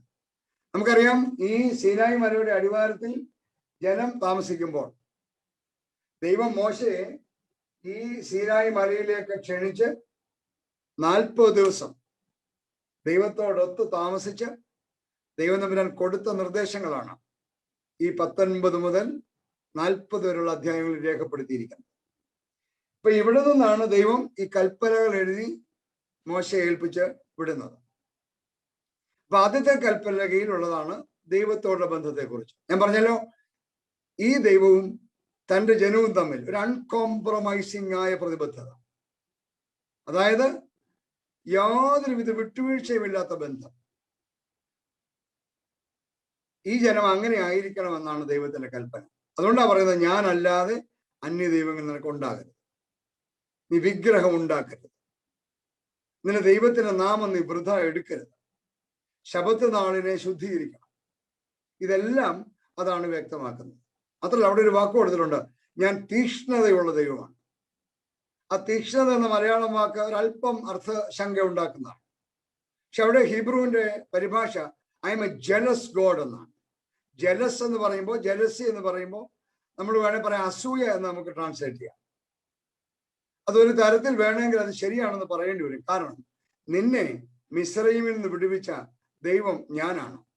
ഞാനല്ലാതെ ഏതെങ്കിലും ദൈവത്തിന്റെ പിറകെ നീ പോയാൽ എനിക്ക് നിന്നോട് അൺകോംപ്രമൈസിംഗ് ആയ പ്രശ്നമുണ്ട് എന്ന് ദൈവം ബോധ്യപ്പെടുത്തുകയാണ്. ഇതാണ് 10 കൽപ്പനയുടെ ആദ്യ ഭാഗം പറയുന്നത്.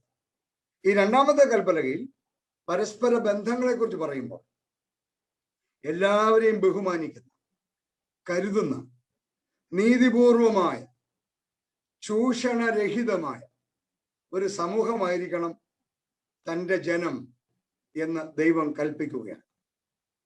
മുതിർന്ന തലമുറയെ ബഹുമാനിച്ച് സംരക്ഷിക്കുന്ന, കൊലപാതകം, വ്യഭിചാരം, മോഷണം, അതിമോഹം തുടങ്ങിയവയൊന്നുമില്ലാത്ത ഒരു സുന്ദര സമൂഹം, അത് കെട്ടിപ്പടുക്കാൻ ആവശ്യമായ നിയമങ്ങൾ, അതാണ് ദൈവം മോശയിലൂടെ ജനത്തിന് നൽകുന്നത്.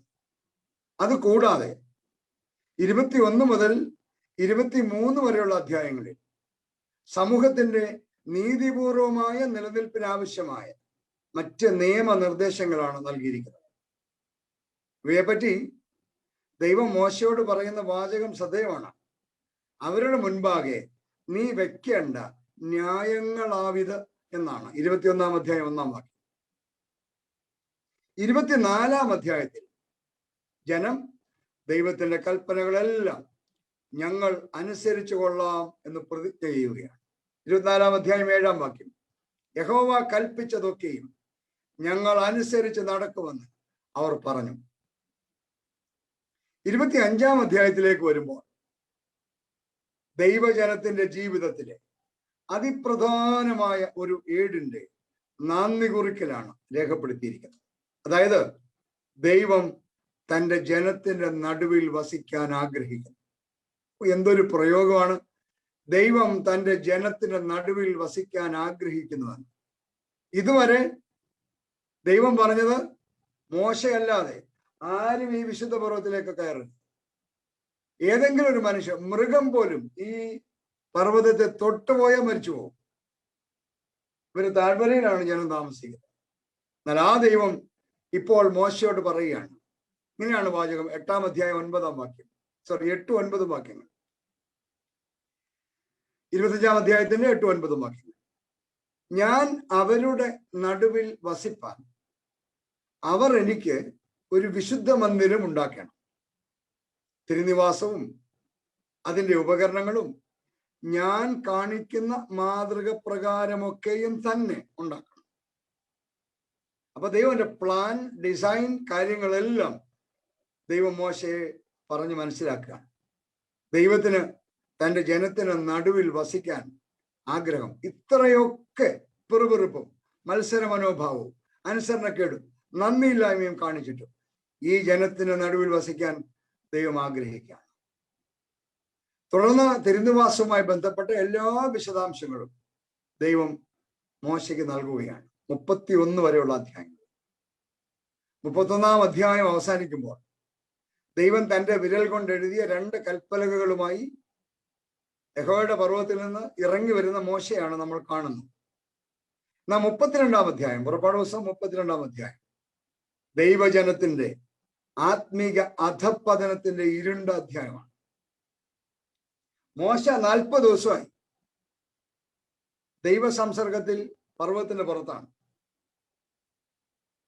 ദൈവം ഇതെല്ലാം പറഞ്ഞ് തിരുനിവാസത്തിന്റെ പ്ലാനും പദ്ധതിയും എല്ലാം പറഞ്ഞ് ജനത്തിന്റെ സാമൂഹിക, സാംസ്കാരിക, ആത്മീക ചട്ടക്കൂടുകളെല്ലാം കൊടുത്ത് 10 കൽപ്പനകൾ എഴുതി കൈ കൊടുത്ത് മോശയെ താഴോട്ട് വിട്ടാണ്.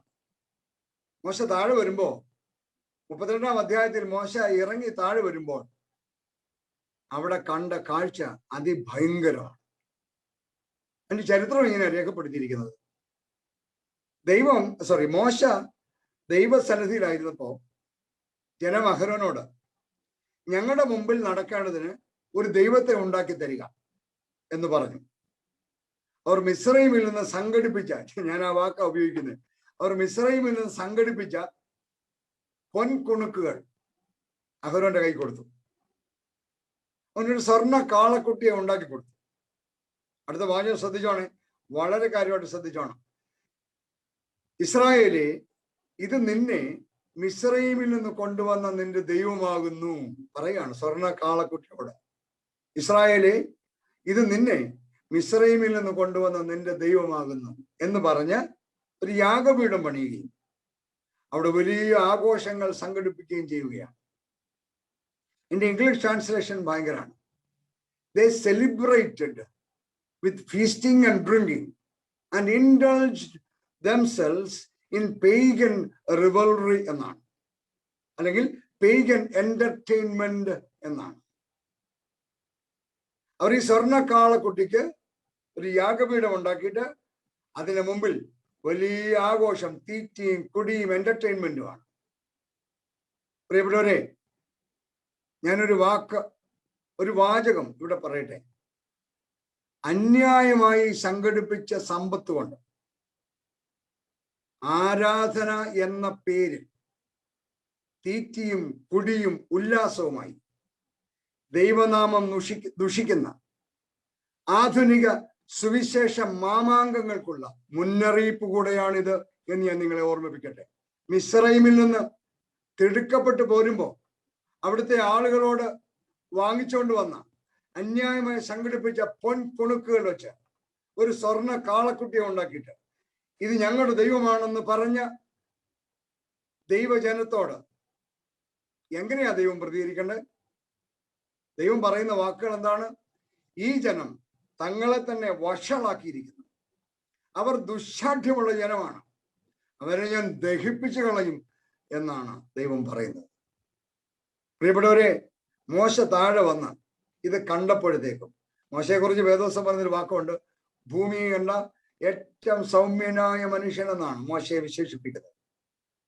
പക്ഷെ ഇത് കണ്ടപ്പോൾ, ഈ സ്വർണ്ണ കാളക്കുട്ടിയുടെ മുമ്പിൽ നൃത്തം ചെയ്യുകയും എന്റർടൈൻമെന്റിൽ ഏർപ്പെടുകയും ചെയ്ത ആളുകളെ കണ്ടപ്പോൾ മോശ കൽപ്പനകൾ അടങ്ങിയ കൽപ്പലകൾ എറിഞ്ഞു പൊട്ടിക്കുകയും അവരുണ്ടാക്കിയ സ്വർണ്ണ കാളക്കുട്ടിയെ എടുത്ത് തീയിലിട്ട് ചുട്ട് അരച്ച് പൊടിയാക്കി വെള്ളത്തിൽ വിതറി ഇസ്രായേൽ മക്കളെ കുടിപ്പിക്കുകയും ചെയ്തു.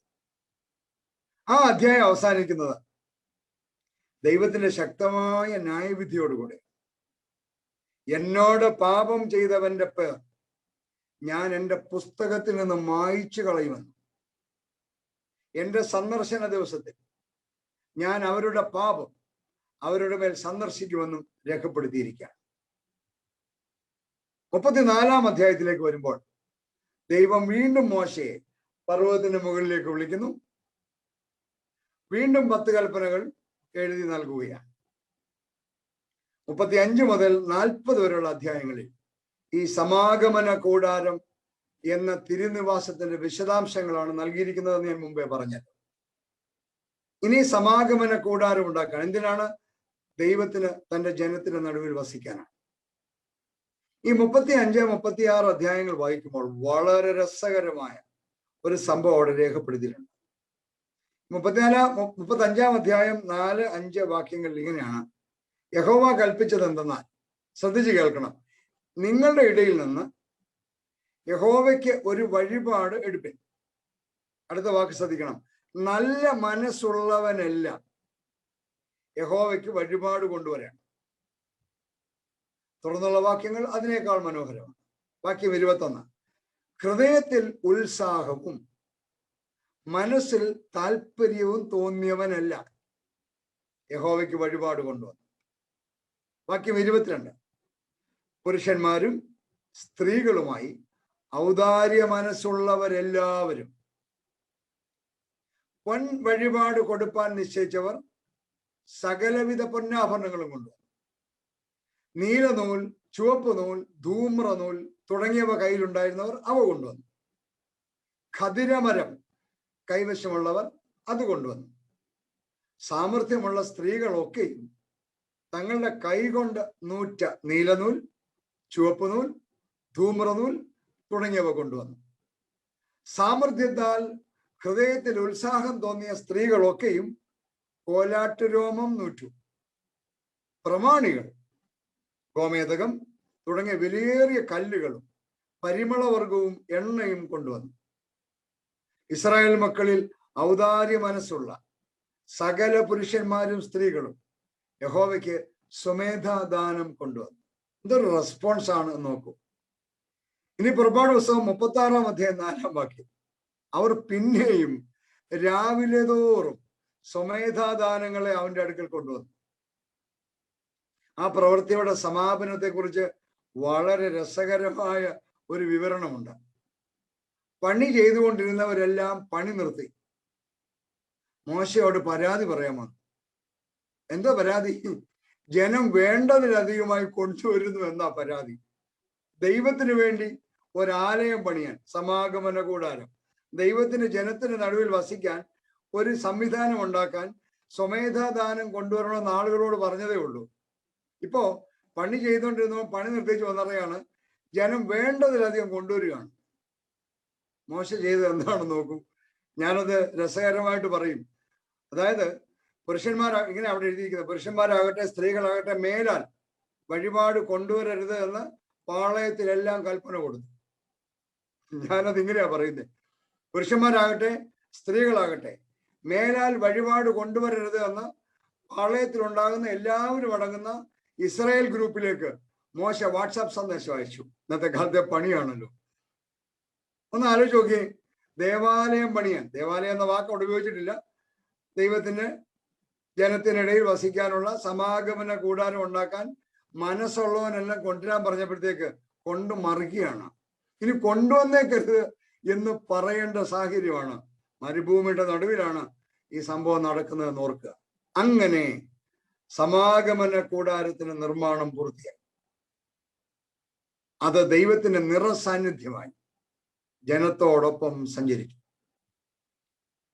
പുറപ്പാട് ദിവസം അവസാനിക്കുന്നത് ഇസ്രായേലിയരുടെ സകല പ്രയാണങ്ങളിലും അവരെല്ലാവരും കാണുക പകൽ സമയത്ത് തിരുനിവാസത്തിന്മേൽ യഹോവയുടെ മേഘവും രാത്രി സമയത്ത് അതിൽ അഗ്നിയും ഉണ്ടായിരുന്നു എന്ന് പറഞ്ഞാണ്.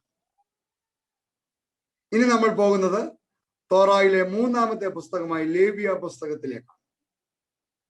27 അധ്യായങ്ങളാണ് ആ പുസ്തകത്തിനുള്ളത്. ക്രിസ്ത്യാനികളിൽ മിക്കവരും വായിച്ചിട്ടില്ലാത്തതും വായിക്കാൻ ശ്രമിച്ചവരൊക്കെ ഓടിച്ചു വിട്ടിട്ടുള്ളതുമായ ഒരു പുസ്തകമാണ് ലേവ്യ പുസ്തകം.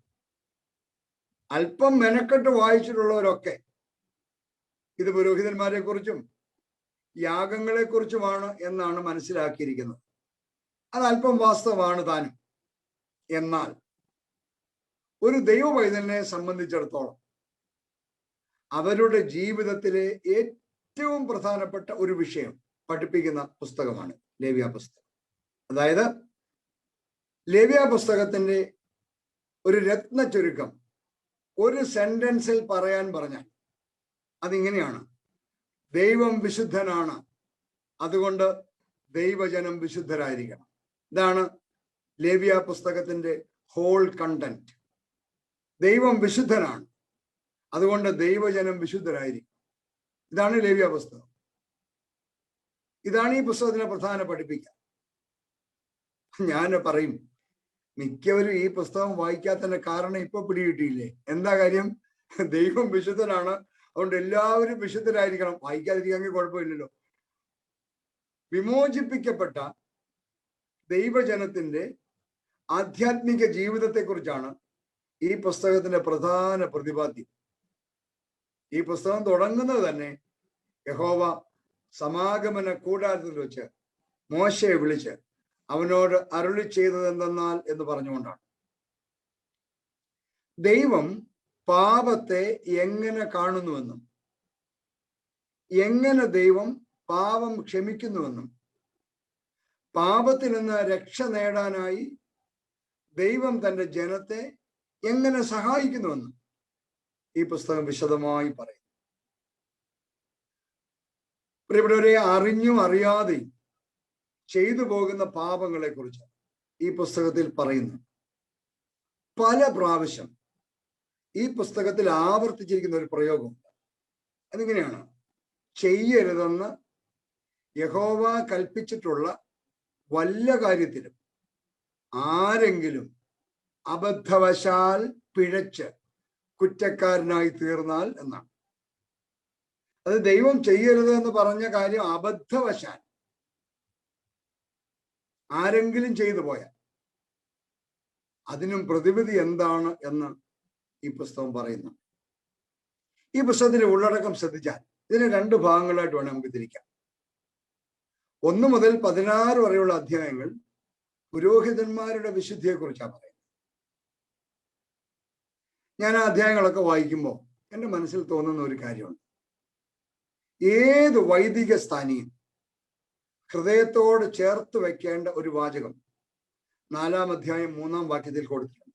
ലേവ്യ പുസ്തകം 4-ാം അധ്യായം 3-ാം വാക്യം. അതിങ്ങനെയാണ്: അഭിഷിക്തനായ പുരോഹിതൻ കുറ്റം ചെയ്താൽ തൻ്റെ ജനത്തിന്റെ മേൽ പോലും കുറ്റമായി തീരും എന്നാണ്. If the high priest since bringing guilt upon the entire community. എല്ലാ പുരോഹിത വർഗവും എല്ലാ പുരോഹിത സ്ഥാനികളും ഹൃദയത്തോട് ചേർത്ത് വെക്കേണ്ട വാചകമാണ്. അഭിഷിക്തനായ ഒരു പുരോഹിതൻ അരുതാത്തത് ചെയ്ത അത് ജനത്തിന്റെ മേൽ കുറ്റമായി തീരുമെന്ന് മനസ്സിലാക്കണം.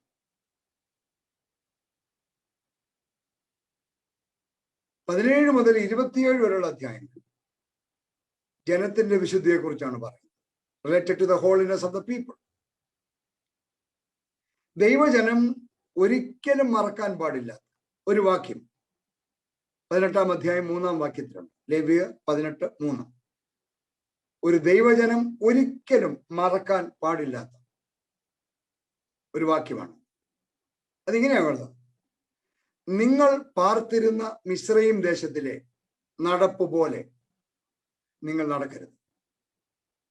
ഞാൻ നിങ്ങളെ കൊണ്ടുപോകുന്ന കനാൻ ദേശത്തിലെ നടപ്പ് പോലെയും അല്ല. അവരുടെ മര്യാദ ആചരിക്കുകയും. Do not act like people in Egypt where you used to live, or like the people of Canaan where I am taking you. You must not imitate their way of life. The central theme of the book of Leviticus is be holy as I am holy എന്ന് ദൈവം പറയുന്നതാണ്. ദൈവം വിശുദ്ധനാണ്, അതുകൊണ്ട് ദൈവജനം വിശുദ്ധരായിരിക്കണം. ഈ പുസ്തകത്തിലെ content മുഴുവൻ Israel മക്കൾ ഈ സീനായ് മലയുടെ അടിവാരത്തിലായിരിക്കുമ്പോൾ ദൈവം അവർക്ക് കൊടുത്തതാണ്. ഇനി നമ്മൾ 4-ാമത്തെ പുസ്തകത്തിലേക്ക് പ്രവേശിക്കുകയാണ്. കഴിയുന്നതും വേഗം ഞാനത് പറഞ്ഞ് അവസാനിപ്പിക്കാമെന്ന് വിചാരിക്കാം. തോറ വിഭാഗത്തിലെ 4-ാമത്തെ പുസ്തകത്തിലേക്ക് നമ്മൾ പ്രവേശിക്കുന്നു. അത് സംഖ്യാ പുസ്തകമാണ്. 36 അധ്യായങ്ങൾ. വളരെ പ്രധാനപ്പെട്ട ഒരു പുസ്തകമാണ്. ഈ പുസ്തകത്തിന് സംഖ്യ എന്ന് പേർ വരാൻ കാരണം 2 പ്രാവശ്യം നടത്തുന്ന ജനസംഖ്യാ കണക്കെടുപ്പാണ്. ഒന്നാമത്തെ കണക്കെടുപ്പ് സീനായി മരുഭൂമിയിൽ നിന്ന് കനാൻ നാട്ടിലേക്ക് യാത്ര തിരിക്കുന്നതിന് മുമ്പ് നടത്തുന്ന ഒന്നാണ്. മുന്നോട്ടുള്ള ഗമനത്തിൽ ഉണ്ടാവാനിടയുള്ള പ്രതിബന്ധങ്ങളെ തരണം ചെയ്യാൻ പ്രാപ്തിയുള്ള ആളുകളുടെ കണക്കെടുപ്പാണ്. ഇവിടെ ഇങ്ങനെ എഴുതിയിരിക്കുന്നത് 20 വയസ്സ് മുതൽ മേലോട്ട് പ്രായമുള്ള പുരുഷന്മാരുടെ കുടുംബമായും ഗോത്രമായുമുള്ള കണക്കെടുപ്പാണ്. ഇനി ശ്രദ്ധിക്കുക, സംഖ്യാപുസ്തകം എന്ന് പറയുന്നത് ഇസ്രായേൽ മക്കൾ ഈ സീനായി മലയുടെ അടിവാരത്തിൽ നിന്ന് കനാൻ ദേശത്തേക്ക് പോകാൻ മരുഭൂമിയിലൂടെ യാത്ര ചെയ്ത് യോർദാൻ നദിയുടെ കിഴക്കേ കരയിൽ എത്തുന്നത് വരെയുള്ള സംഭവമാണ് സംഖ്യാപുസ്തകത്തിൽ എഴുതിയിരിക്കുന്നത്. ഞാനിവിടെ കനാൻ ചെറുതായിട്ടൊന്ന് വരയ്ക്കാം. ചെറുതായിട്ട് ഇത് യോർദാൻ നദിയാണ്. ഇത് സീ ഓഫ് ഗലീലി.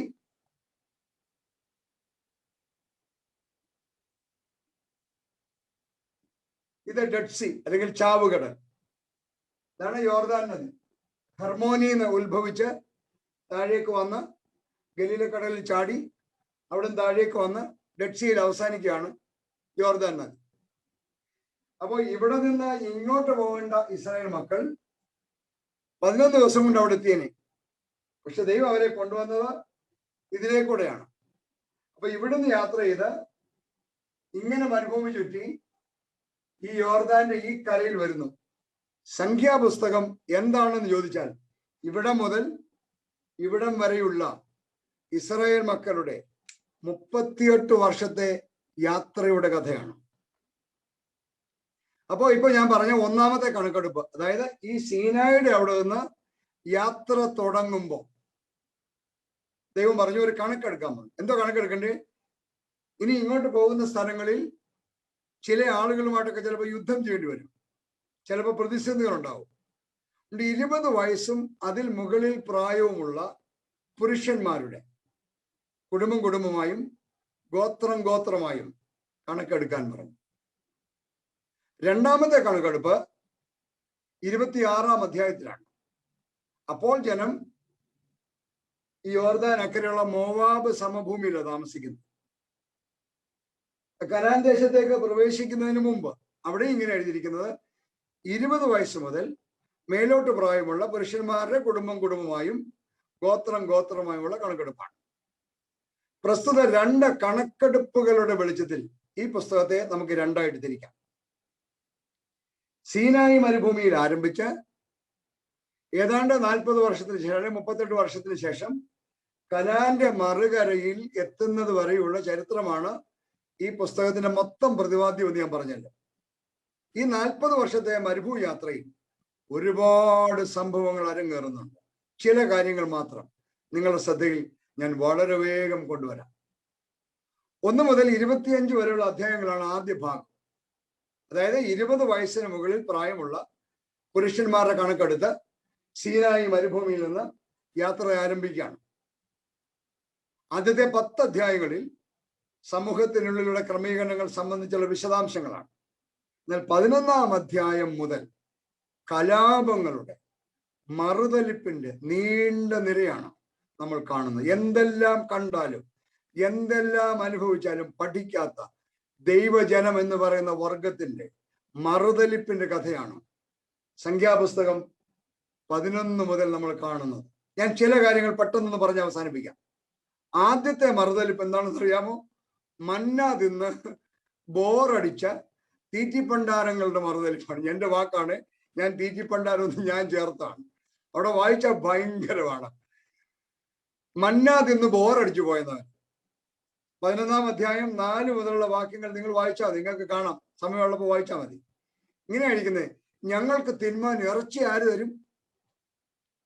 ഞങ്ങൾ മിസ്രൈമിലായിരുന്നപ്പോൾ തിന്നിട്ടുള്ള മത്സ്യം, വെള്ളരിക്ക, മത്തങ്ങ, ഉള്ളി, ചുവന്നുള്ളി, ചിറ്റുള്ളി എന്നിവ ഞങ്ങളിപ്പോ ഓർക്കുന്നു. ഈ മന്ന അല്ലാതെ ഒന്നും കാണാനുമില്ല, ബോറടിച്ചു പോയെന്നവൻ.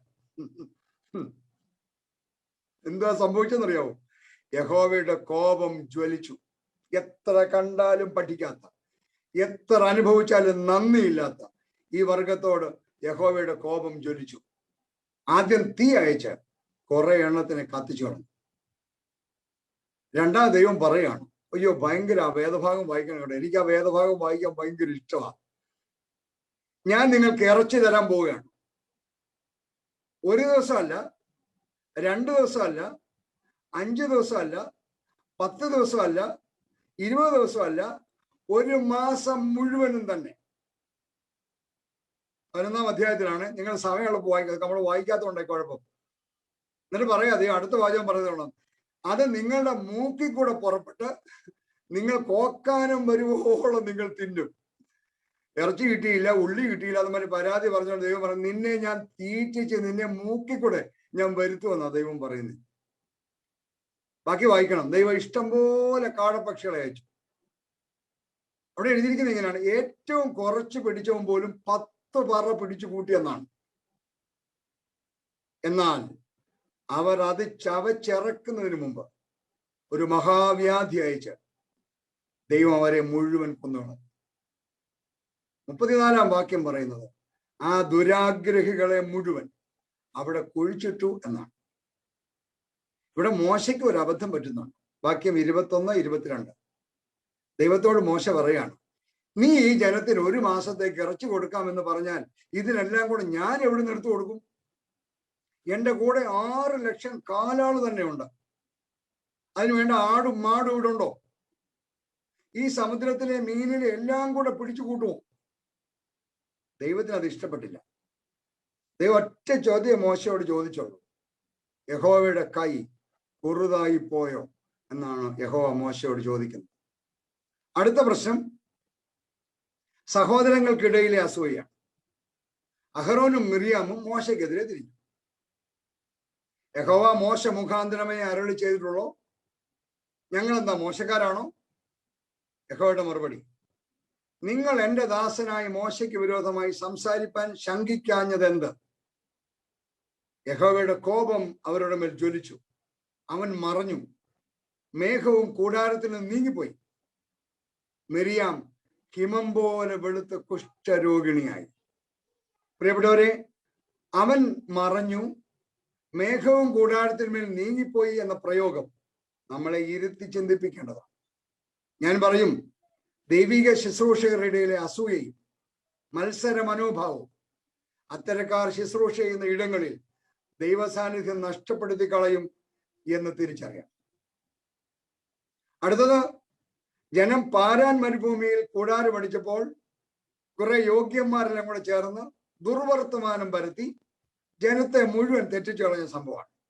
13-ാം അധ്യായത്തിൽ കനാൻ ദേശം ഒറ്റ നോക്കുവാൻ ഓരോ ഗോത്രത്തിൽ നിന്നും ഓരോരുത്തരെയായി 12 പേരെ അയച്ചു. 40 ദിവസത്തെ പഠനത്തിന് ശേഷം അവർ തിരിച്ചു വന്നു. യോശുവയും കാലേബും പോസിറ്റീവ് റിപ്പോർട്ട് നൽകി. എന്നാൽ ബാക്കി 10 പേർ നെഗറ്റീവ് റിപ്പോർട്ട് നൽകി. അതിലുപരി ആ 10 പേരും ചെയ്തൊരു പണിയുണ്ട്. അവർ ഇസ്രായേൽ മക്കളുടെ ഇടയിൽ ദുർവർത്തമാനം പരത്തി എന്നാണ് രേഖപ്പെടുത്തിയിരിക്കുന്നത്. ദേ സ്പ്രെഡ് ഡിസ്കറേജിങ് റിപ്പോർട്ട്സ് എന്നാണ്.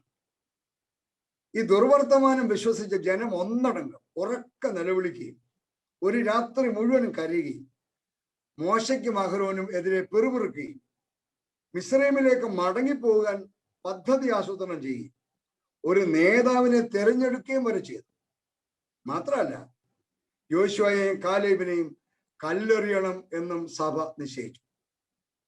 സഹികെട്ട യഹോവ മോശയോട് പറയുന്നുണ്ട്, 14-ാം അധ്യായം 11 മുതലുള്ള വാക്യങ്ങൾ. ഈ ജനം എത്രത്തോളം എന്നെ നിരസിക്കും?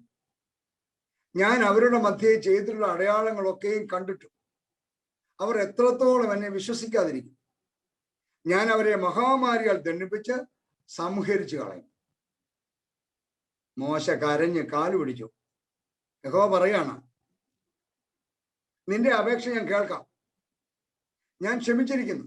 അടുത്ത വാചകം ശ്രദ്ധിച്ചോണേ. എന്നാലും എന്നാണ, ദൈവം പറയാണ്, എന്നാണ മിസ്രയിലും മരുഭൂമിയിലും വെച്ച് ഞാൻ ചെയ്ത അടയാളങ്ങൾ കണ്ടിട്ടുള്ള പുരുഷന്മാരെല്ലാവരും ഇപ്പോൾ 10 പ്രാവശ്യം എന്നെ പരീക്ഷിക്കുകയും എന്റെ വാക്ക് കൂട്ടാക്കാതിരിക്കുകയും ചെയ്തതുകൊണ്ട് വാഗ്ദത്ത ദേശം അവരാരും കാണുകയില്ല.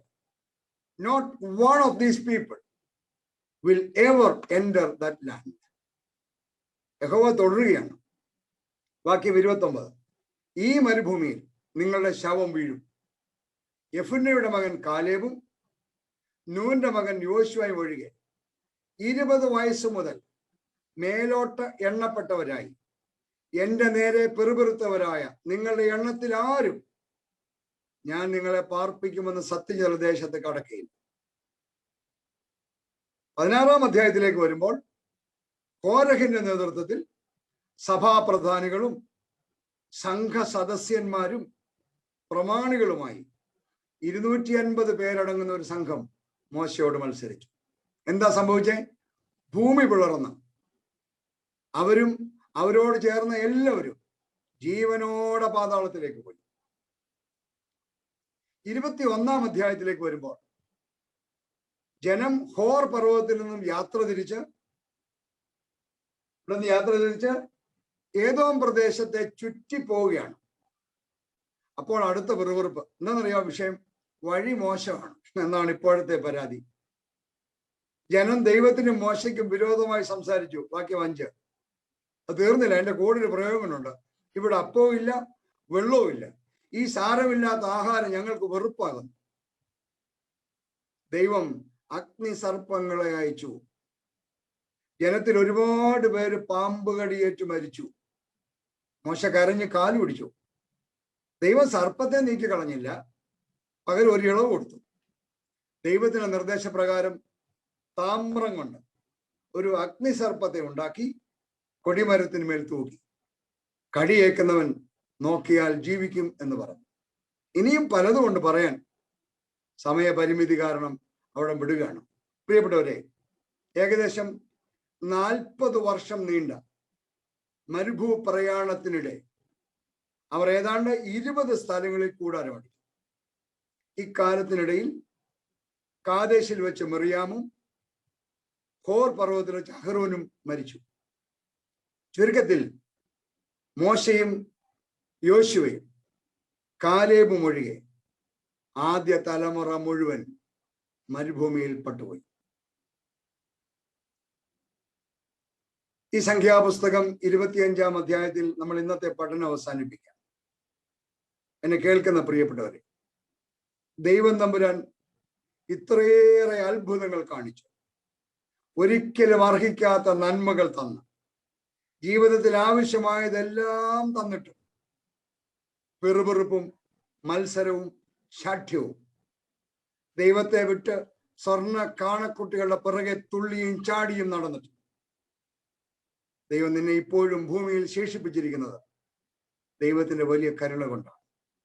ഒരു കാര്യം ഓർക്കണം, ദൈവത്തിന്റെ കൽപ്പനകളെല്ലാം അംഗീകരിച്ചോളാം എന്ന് പറഞ്ഞ ഒരു തലമുറ മുഴുവൻ 20 വയസ്സ് മുതൽ മുകളിലോട്ട് പ്രായമുള്ള ഒറ്റ ഒരെണ്ണത്തിനെ ദൈവം കനാൻ നാട് കാണിച്ചില്ല, മറക്കരുത്. ഇതാ നമ്മുടെ ജീവിതത്തിന് വലിയ വെല്ലുവിളിയാണ്. എത്രയോ ആളുകൾ ജീവിതത്തിന്റെ ബന്ധപ്പാടുകളുടെ നടുവിൽ ജീവിക്കാൻ നിവൃത്തിയില്ലാതെ പ്രാരാബ്ധപ്പെടുമ്പോൾ ദൈവം തമ്പുരാൻ നമുക്ക് തന്ന നന്മകളെ സന്തോഷത്തോടെയും നന്ദിയോടെ അനുഭവിക്കേണ്ടതിന് പകരം നീ ദൈവസന്നിധി പെറുപെറുക്കുകയും ദൈവത്തോടും ദൈവദാസന്മാരോടും മത്സരിക്കുകയും ചെയ്ത ജീവിതത്തിന്റെ അവസാനം എന്താണ് എന്ന് മറക്കരുത്. എല്ലാവരും പിത്തള സർപ്പത്തെ ഉണ്ടാക്കി, താമര സർപ്പത്തെ ഉണ്ടാക്കി, അതിനെ നോക്കിയാൽ രക്ഷപ്പെടും എന്നൊക്കെ പറയുമ്പോൾ ഓർത്തുകൊണ്ട് വേണം പറയാൻ എന്താണ് വേദപുസ്തകം എന്ന്, എന്താ വേദപുസ്തകം സംഭവിച്ചത് എന്ന്. ദൈവം അഗ്നിസർപ്പത്തെ മാറ്റിക്കളഞ്ഞില്ല, പകരം മാനസാന്തരപ്പെടാൻ താല്പര്യമുള്ളവനാണ്, അതിനെ നോക്കാൻ താല്പര്യമുള്ളവനാണ്, രക്ഷ വെച്ചിട്ടുണ്ട് എന്ന് മാത്രം. പ്രിയപ്പെട്ടവരെ, ഒന്നാമത്തെ തലമുറ മുഴുവൻ മരുഭൂമിയിൽ മരിച്ച് മണ്ണടിഞ്ഞു പോയി. ഇനി 26 മുതലുള്ള അധ്യായങ്ങൾ അടുത്ത തലമുറയുടെ ചരിത്രമാണ്. അത് നമുക്ക് നാളെ ആരംഭിക്കാം. ഏകദേശം 1.25 മണിക്കൂർ, 1 മണിക്കൂർ 20 മിനിറ്റിൽ ഇങ്ങനെ നോൺ സ്റ്റോപ്പ് ആയിട്ട് പറഞ്ഞുകൊണ്ട് ക്ഷീണം കൊണ്ട് തന്നെ നമ്മുടെ പ്രോഗ്രാം അവസാനിപ്പിക്കണമല്ലോ. നമ്മൾ ലേവ്യ പുസ്തകത്തിലെ 25-ാം അധ്യായത്തിൽ അവസാനിപ്പിക്കുന്നു. അത് ഈ ഭാഗത്താണ് നമ്മളിപ്പോൾ നിൽക്കുന്നത്. ബാക്കി നമുക്ക് നാളെ തുടരാം. ദൈവം നമ്മെ അനുഗ്രഹിക്കട്ടെ. Thank you very much.